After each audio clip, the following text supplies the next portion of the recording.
Hello everybody, welcome to the county seat this week. I'm your host Chad Booth. We have heard a great deal recently in the newspaper and television reports about the jail overcrowding problem in Salt Lake County and how to deal with it. There's been a lot of pressure from the homeless population. There's been a lot of traffic in and out of the jail, and the simple solution to the problem, well, there is none. So today we are going to explore what brought on the problem, how long-term it is, because it's not a quick thing that's been developing, how many counties it impacts, and how they're dealing with it. Joining us for our conversation from Tooele County, Sheriff Paul Wimmer, who's just over the hill, and not in time or anything, just in logistics, over the hill to the west, and from Salt Lake County, Sheriff Jim Winter. Gentlemen, thank you for joining us today.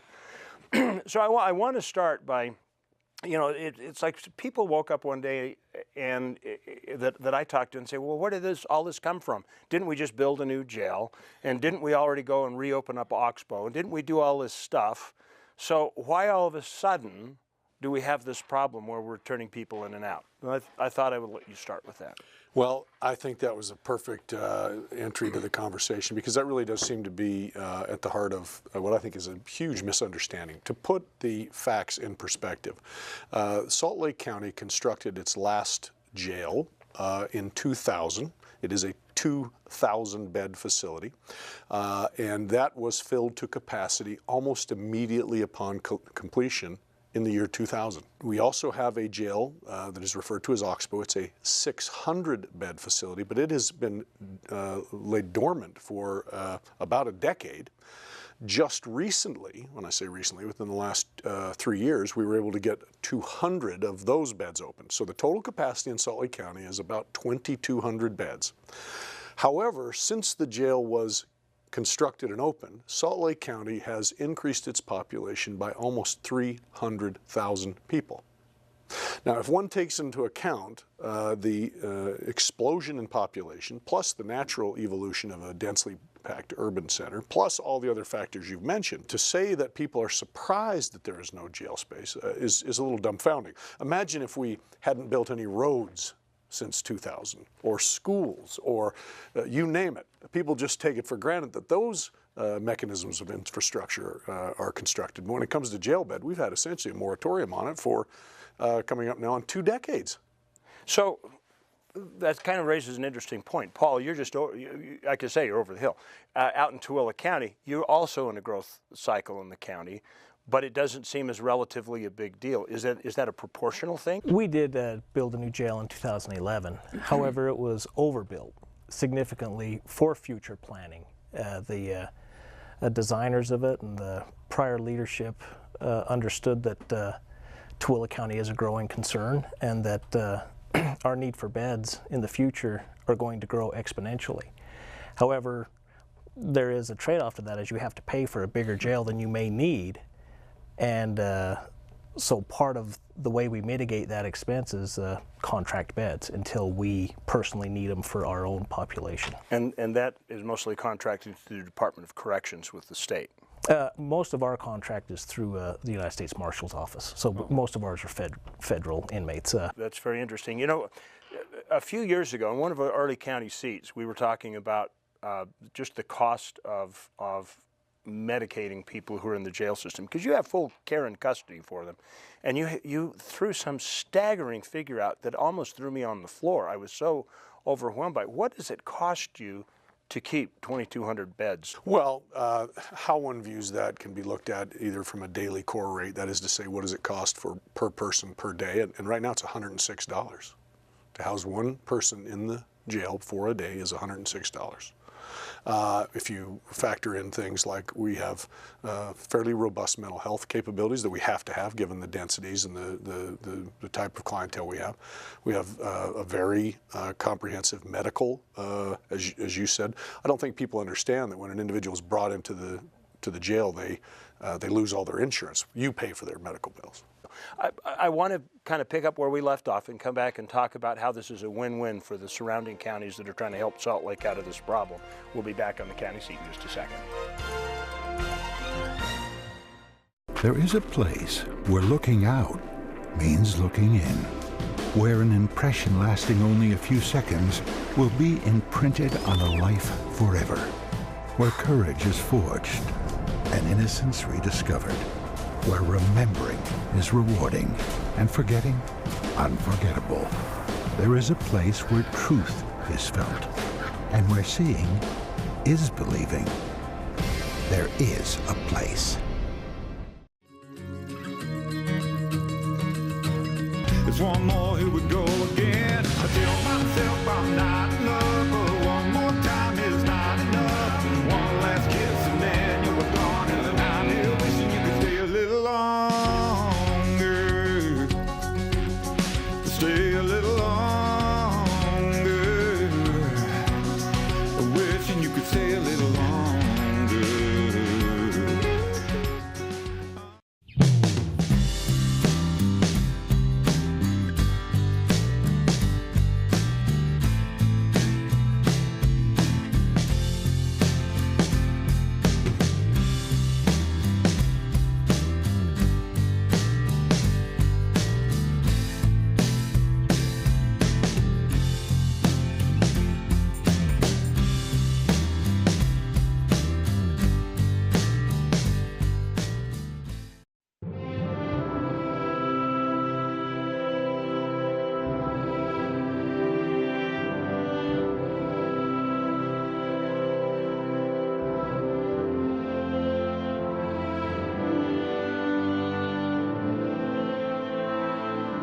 In a place that is beyond words, there is nothing to be said, except take your time in Bryce Canyon country.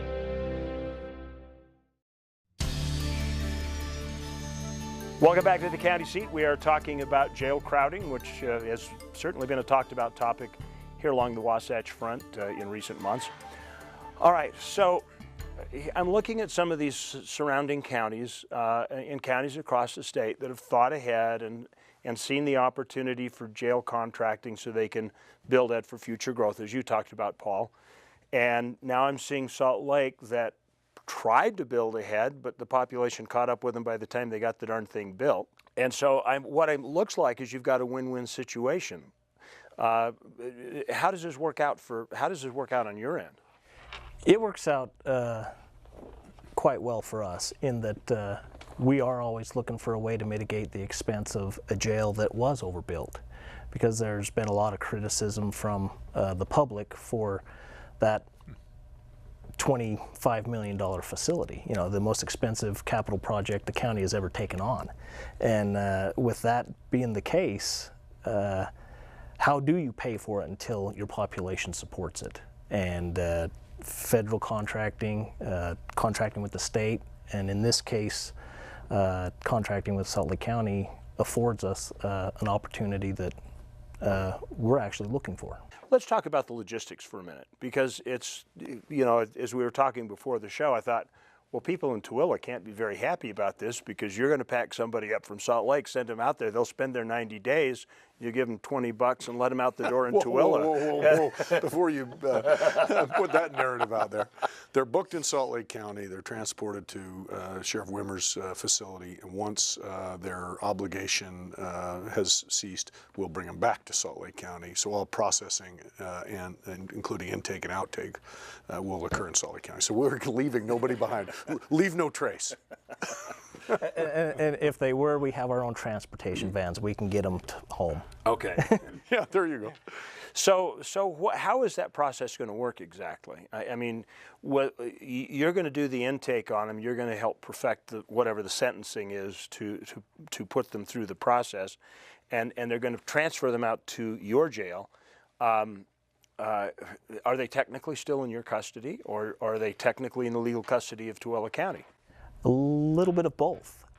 We are certainly responsible for their care and custody when they are in our custody.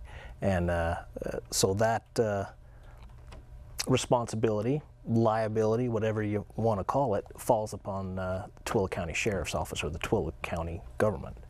But there's also other aggravating expenses, such as what are their medication needs, that Salt Lake County is probably better suited to see to and are willing to see to that. What are some of the challenges in doing this? I mean, they're beds and rooms with bars, they're pods, they're guards. You've got all that physical stuff taken care of, but you still have a lot of obligation to take care of as far as moving them about and the people they're involved with. What we do. And to this issue, lest the people of Tooele think that because we have between our organizations and the respective district and county attorneys, we've crafted an MOU, an agreement that ensures that the liability component of this is spread. Clearly, when they're under Sheriff Wimmer's care and custody, if something occurred with his staff or something occurred based on the facility, that would be his predominant responsibility. But these individuals are still Salt Lake County inmates. And it's very similar to that that he's mentioned with this agreement with the federal government or the state of Utah. It's a common occurrence. We have the responsibility to ensure that they were legally processed in, that somebody's not being held out there, outside of their constitutional rights. We have the requirement to ensure that they were transported with full disclosures. Do they have mental health issues? Do they have medical issues? That they are communicated about any court hearings that they might have, right? So we can't put a person out there incommunicado and he's supposed to be up at 3rd District Court for a hearing. Those would be our responsibilities. The day-to-day care of the individual in their housing will be essentially managed by Sheriff Wimmer and his staff.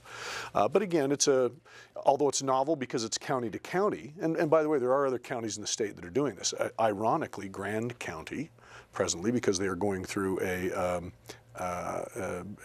rebuild, they've transported their inmates up to Emery County, and that's been going on for some time. So you have a situation where from time to time counties have to split responsibilities. Well, we're going to take a break. We're going to come back and talk about some of these other issues and problems because we're out of time and I got lots of questions still. We're on the county seat. We'll be right back in a minute. 149 million years in the making, dinosaurs once roamed this land. Now they're found at the Dinosaur National Monument. Let's take you beyond the bones. We call it Dinosaur Land. You'll find it offers adventures and sights not seen anywhere else in the world. Come to Dinosaur Land, Vernal, Utah. You'll want to stay forever. The dinosaurs did. What would you do with an extra day in Utah Valley? Explore the Wasatch Mountains? Snap a family photo at Bridal Veil Falls. Cool off on Utah Lake or the Provo River.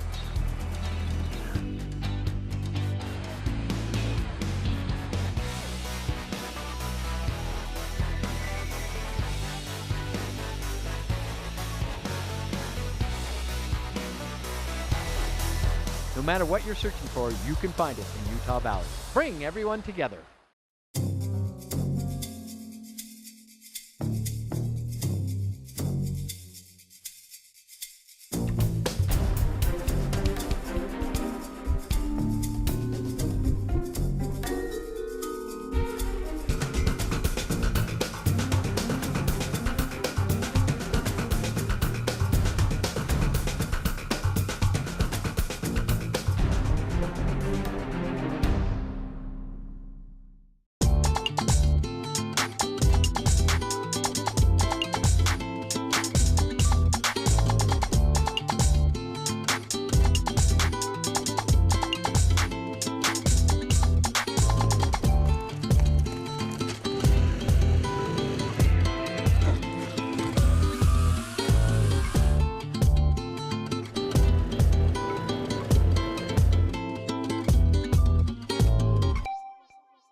Welcome back to the county seat. We are talking about the jail situation in Salt Lake County.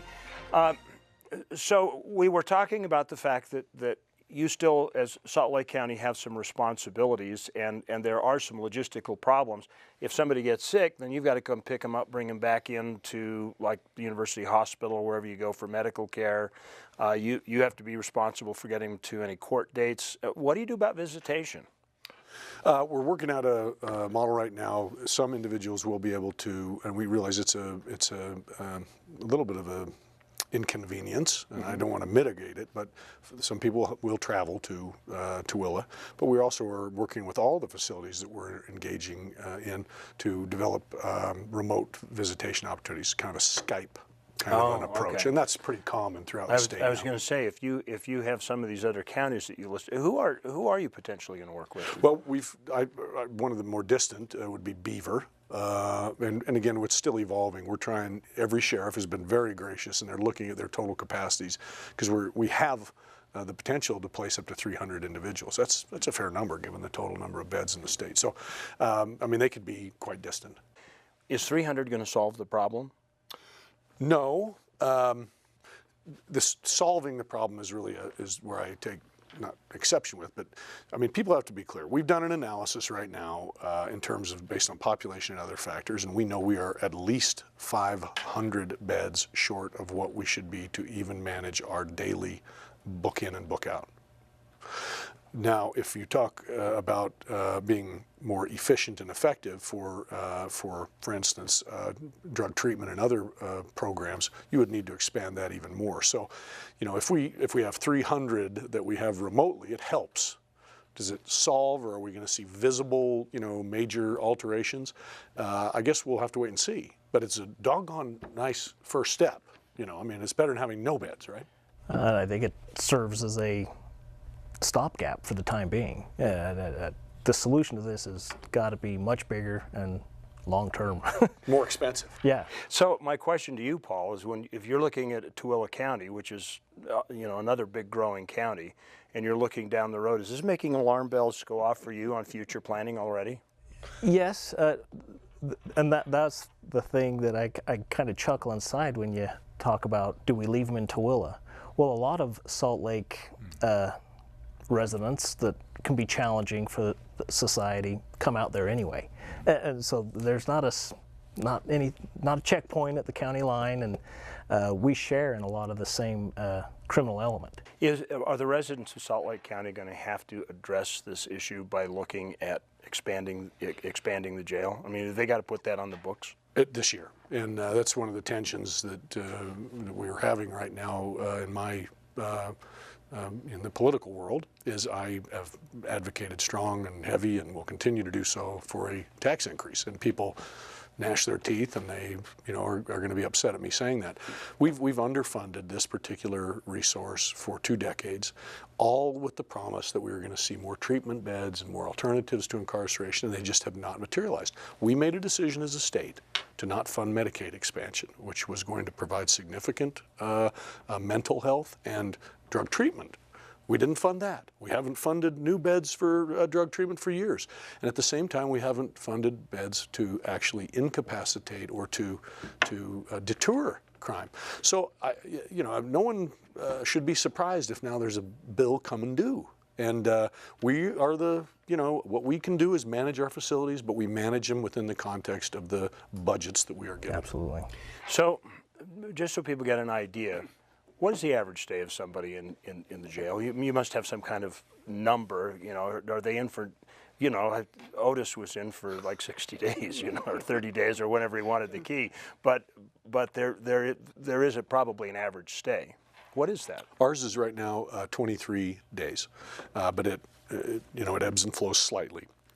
But because we're jail, we're not prison, people are coming and they're going. That belies the fact that we do have not an insignificant percentage of the population that can be in there, you know, 90, 120. And we do have individuals that are there multi-year, which again surprises some people. Some people are like, well, when you're in jail, you're out automatically after a year. We've had individuals in there for 5 years.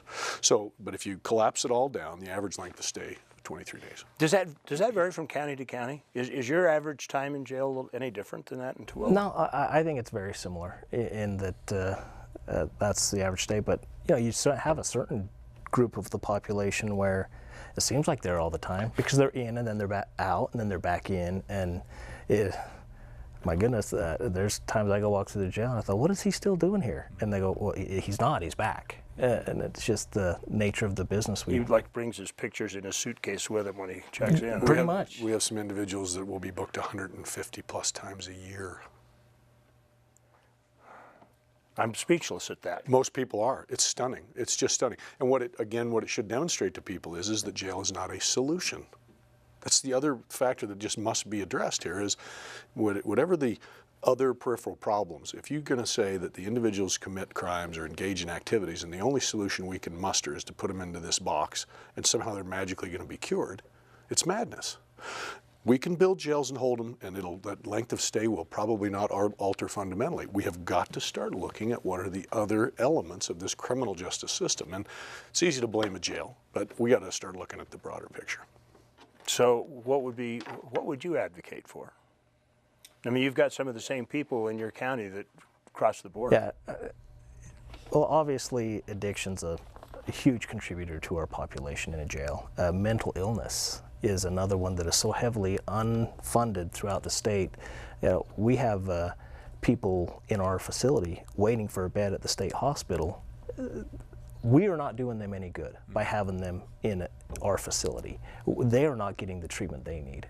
But they cannot be allowed to be amongst society. Yeah.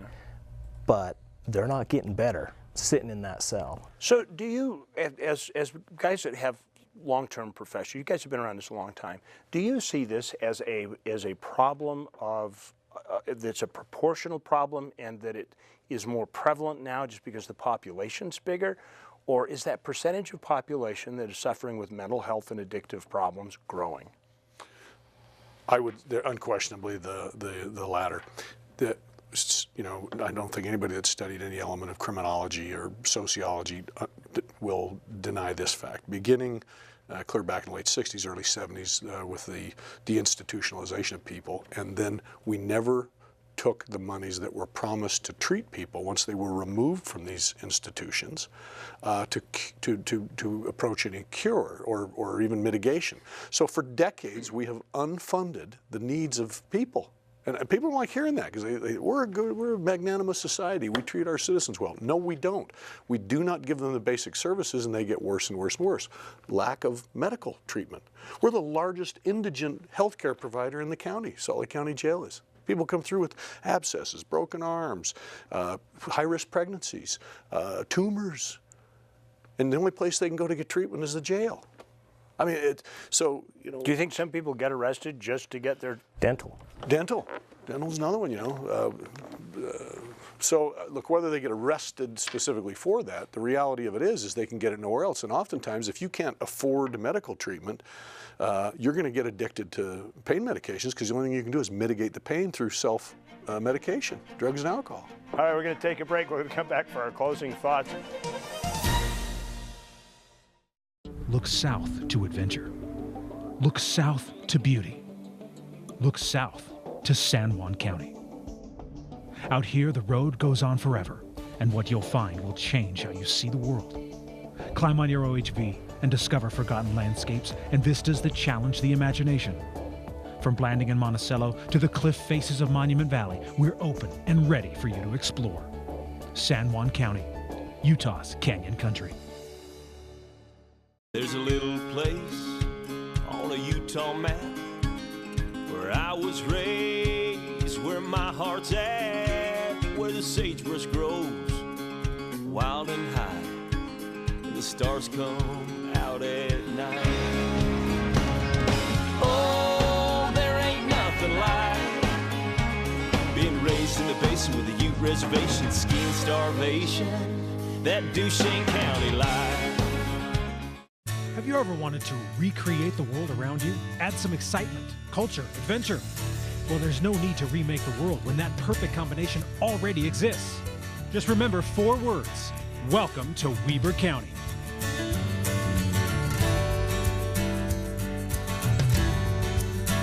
In Ogden, you'll find everything you're looking for, from the top of Powder Mountain to the restaurants of our revitalized downtown. Ogden, Utah. Mountain to metro and everything in between. Visit Ogden.com.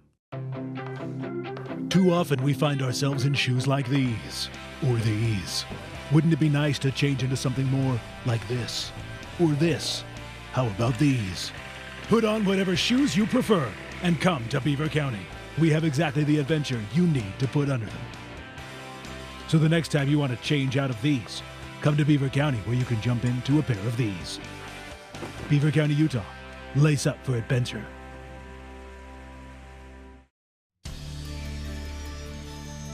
Welcome back to the county seat. We are talking about the jail situation in Salt Lake and how several of the other counties around the state have stepped up to try and help cover the problem.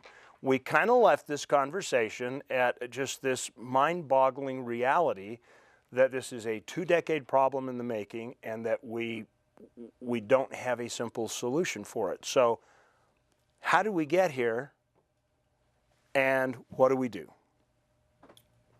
I know, it leaves you speechless, doesn't it? Yeah.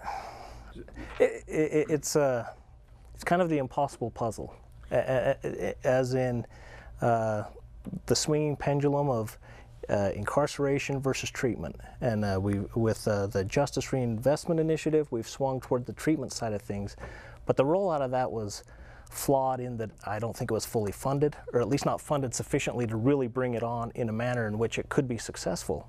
And now, or I think the fear of nearly every sheriff in the state is, if that fails, or fails miserably, it's going to throw us right back into the cycle of incarcerating everybody again, getting tough on crime. And then you'll be having to build new jails with more beds in them. Yes, and then we've saved nothing by emptying them beds to put it into treatment. And so I think... We haven't even saved souls. No. I mean... You make matters worse. Clearly, it is an untenable solution to take large portions of our population and simply put them away, out of sight, out of mind. Eventually, everybody gets out. That's the truism. There is a minute percentage of the population that is incarcerated that will not see the street again. And we lose sight of that. It's like having a house where you fill up all the closets with stuff because you don't want to see the stuff anymore. It don't go away. Eventually you have to either build new closets or you have to figure out what you're going to do with that stuff. People You've are been not over to stuff. my house? Well, there you go. You probably got a lot of closets. But it's a little frightening. So look, this is a great initiative. I'm super honored and pleased that my colleagues throughout the state have really risen to our support. I appreciate the legislature doing that. But you asked the key question: what is the long term? And that's a whole nother conversation. Is the concept of the JRI workable, but it just wasn't implemented correctly? What did they do wrong? You got 2 hours? I think a pilot program would have been a good idea. To make sure you've got a workable model before you go statewide. I think they went too big, too quick with an entirely new concept. Gentlemen, we have flat run out of time on this. I appreciate your time. I would invite you back to talk about it more, but I understand you're might very well be taking on new responsibilities. There's a potential, but I'm always open to chat about any issues. Maybe next time we can talk mountain biking. There you go. All right, well, good luck to you, Sheriff Winter. Sheriff Wimmer, thank you for joining us today. Thank you for being part of the county seat. We appreciate your support. Remember, you can watch it again online, and local government's where your life happens, so make sure you tune in regularly to the county seat.